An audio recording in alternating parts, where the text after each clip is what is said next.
guess what that is? Yeah, I know what that is. I've already heard it several times walking in and out of various stores. My guest today is Major Julio Vasquez, and he is with the Salvation Army here in the Tri-Cities. Thanks so much for joining us today, Major. I really appreciate that you came in. Oh, thanks, Christine. Plus, you brought some bells, and we like that too. You know, before we launch into the kinds of services that your organization provides, you got to set me up. I've got to understand what it is that people are needing in the Tri-Cities. Tell me some stories of people that need help. Well, you know, we are at the front line of helping families in need, and day in and day out, our staff and myself, we see the families that come to us, and they come to us looking for food, for clothing, jackets, but one of the areas where we see the most need right now is avoiding homelessness for these families. You know, sometimes they are paycheck to paycheck, they need to pay the rent, they need to buy food, and that's a great need that we see every day. Homelessness, or being on the verge of it, I guess. Yes. It. So not being able to pay rent or having to make choices about what to pay. I have already always seen the Salvation Army as the safety net. How are people eligible for what you provide? Well, when they come to our offices right here in Pasco at our Tri-Cities Social Service Office, they are interviewed by our caseworkers, and they need to bring evidence of their need.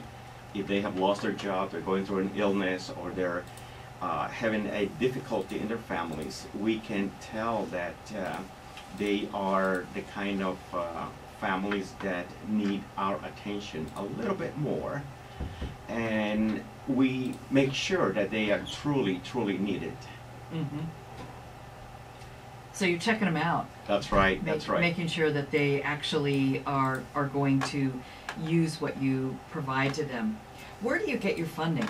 Well, you know, the community loves the Salvation Army. I must say that. A big thank you to the Tri-City areas, because they help us through their giving us the financial donations. They also give us, I will say, almost about $1 million worth of gifting kinds through furniture, food, clothing, anything that they can think of. You know, they give it to us, and then in turn we give it to families in need.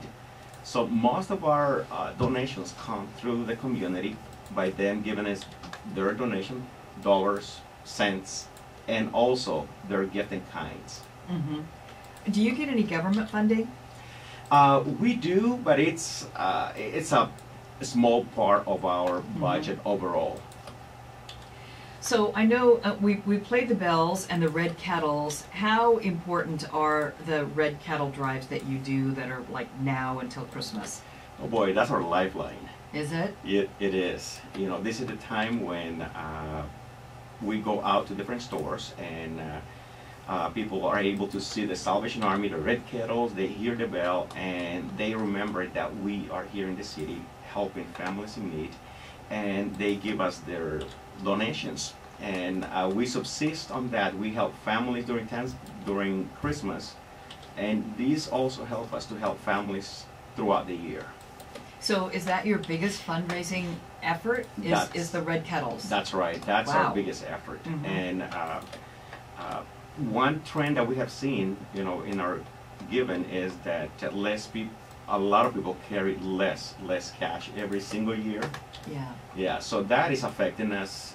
We're trying to see if people will be able to help to give us through the online giving. So we have an online giving kettle app. Oh, okay, all right. So we can go online to the Salvation Army. How do we find the one that's here locally, though? Well, you know, you just go online and you go to the redkettleonline.com. Oh, okay. And you choose what you want to do, whether you want to set it as an individual, you want to set it as a family, or as a company, and then you choose the location. And this is our location, Tri-Cities, and all the funds that go through that come back to us. Okay. And they're spent locally. Mm-hmm. I know online giving is a lot of people do it, and it's extremely beneficial to you. But I like to drop it in the bucket. I mean, that's important to me. And I think it's an important trait to teach a child. That's as right. Well, You know, we had the Kiwanis Club that help us. They put about 50 hours a week for 4 weekends during this time, and they volunteer for us. The Kiwanis Club members? That's right. Oh, They wow. do come in, you know. I know Marilyn from the Horse Heaven Hills Kiwanis and all the different Kiwanis Club. They go early in the morning, all wrapped up, and they ring the bell. And they really, what they tell me is they really enjoy the interaction that they have with the people who give, and the little children who want to ring the bell and put a quarter or a dollar into our kettles. It's quite an experience, a really good experience. It is a good experience. Okay, so another thing that you do during the holidays is the angel tree. How does that work? What is that for?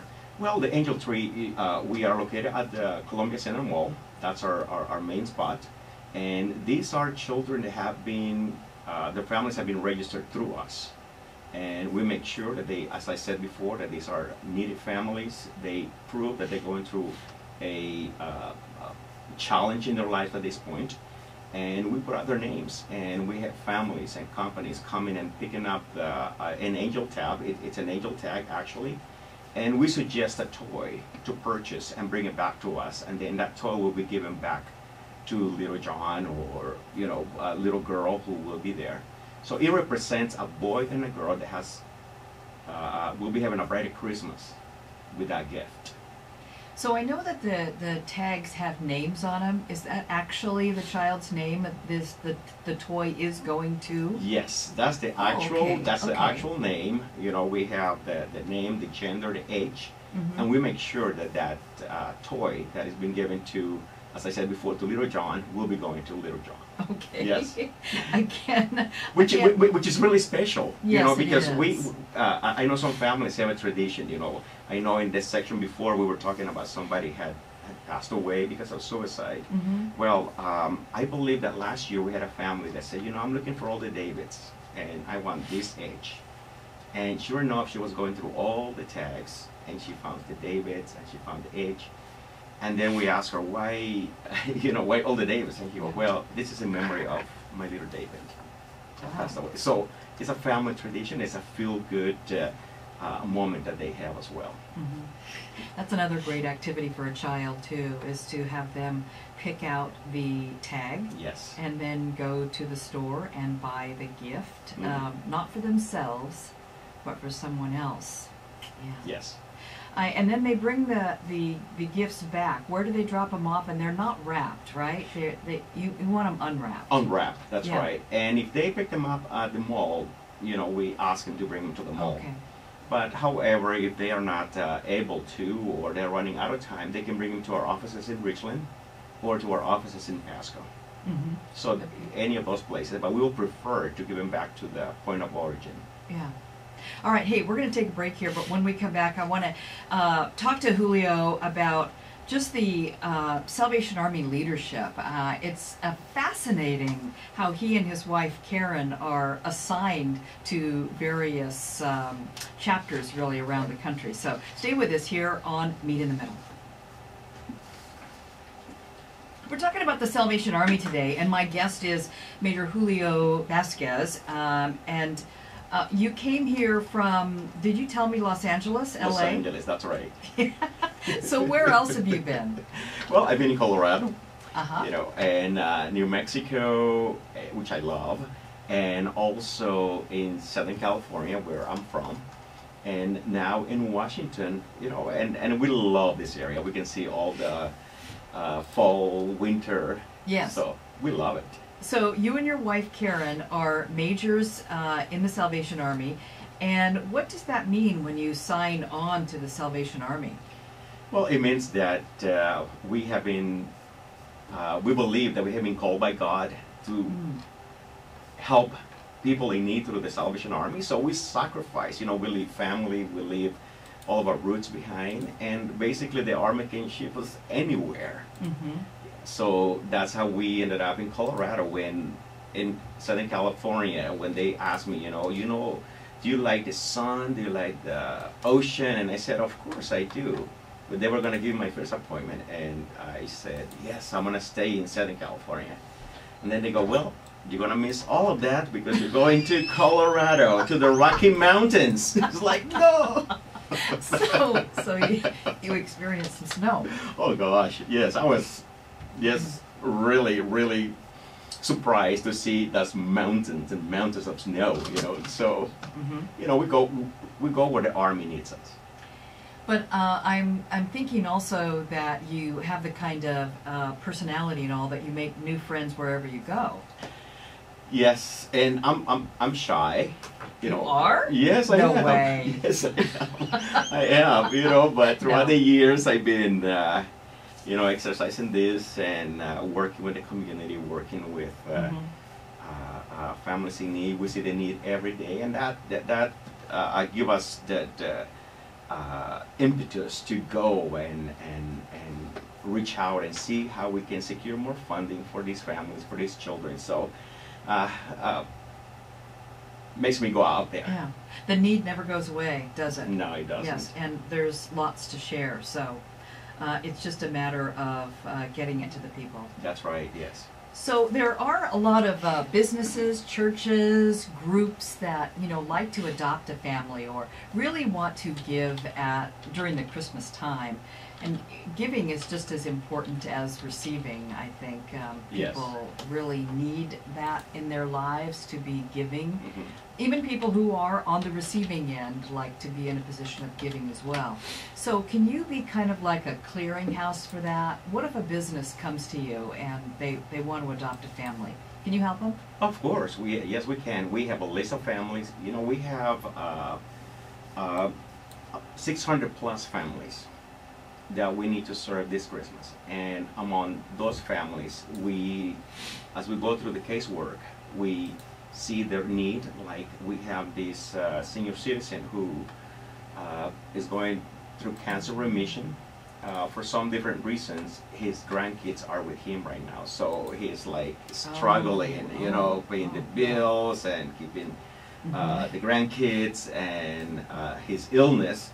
So he came to us and we went through the casework, and he said, you know what, this is a perfect case that we can put out there for a business or a church or any civic club or even an individual to come and adopt him. What it means is that we have vetted this family, and we have made sure that they're truly needed, and then we provide that family to the adoptee and to the adopter, and then we work together.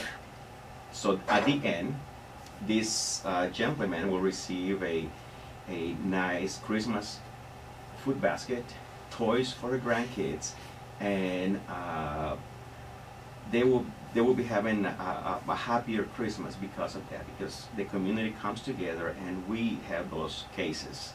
So that's how we work. Just contact us, and we'll be more than glad to work with them. Well, do the people get to meet the families? I mean, do the givers and the receivers, do they meet? We try not to. You do? Yes, we Why? do. Because there are some privacy issues that we need to abide by.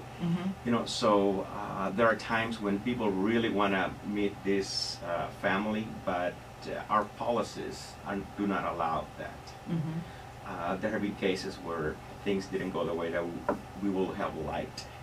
So we just avoid all of that. Okay, all right, that makes sense. But I have to tell you from my own experience, as maybe I was in junior high, our campfire group adopted a family, and we had to, we put together the food basket and all, and we had the toys for all of the children. We all were tasked with, that's when we went to home ec, women, remember? We all had to go through home ec in junior high. They didn't even call it middle school then, we called it junior high. So we had to make some pajamas. And mine were just turning out to be a mess, and my mother came to the rescue and helped me sew the pajamas. But I do remember all of us, our campfire group, going to the home to deliver all these things, and I can still remember it. I mean, it was quite shocking to me.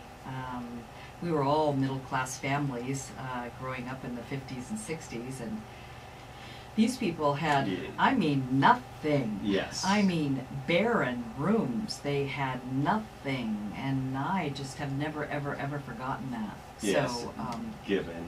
giving is really, really important. People seem to really enjoy that, and they need it. Yes. They need yes. it. So we can make a donation when we pass by the Red Kettle. Here's what I'm going to suggest. People know they're going to the grocery store. You know you're going to go to, you know, a department store like you have the Kettles at Fred Meyer. Macy's. Yeah, so a number of different things. You know you're going to go there. Write out a check at home. Stick it in your, you know, wallet. Yes. So when you go to that store, just dig it out. And we don't carry cash like we used to.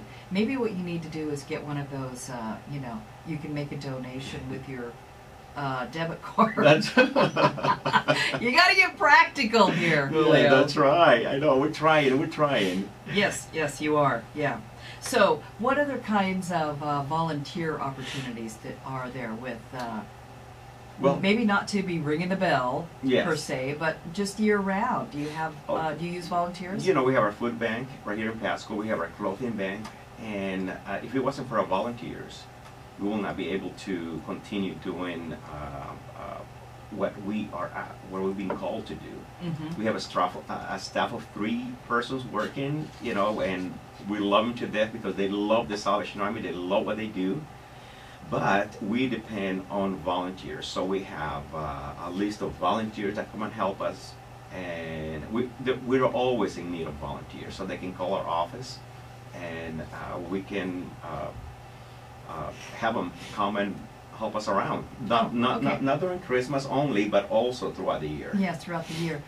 So you're associated with KNDU and the Coats for Kids, and that's where people will come and get coats. Yes. Is at the Salvation Army. Yes, at the Salvation Army, you know, and especially now there's getting called up there. Yeah. We have kids that, I mean, our heart just break when families come with the little kids wearing those old coats that don't fit them anymore, Mm-hmm. and Or they the fleece jackets that really aren't that warm. aren't that warm, you know, and they can go into our social service office Mm-hmm. and get either a brand new coat or a gently used clean coat, and they go outside out in the weather and they are so happy to be wearing their coats. So that's a great program that we have with several partners in the community. Yeah. Major, thank you so much. I really enjoyed hearing about the Salvation Army, and as we go to the break, let me hear some more bells so we can remind people that they want to. Yeah, there we go. All right, we're back.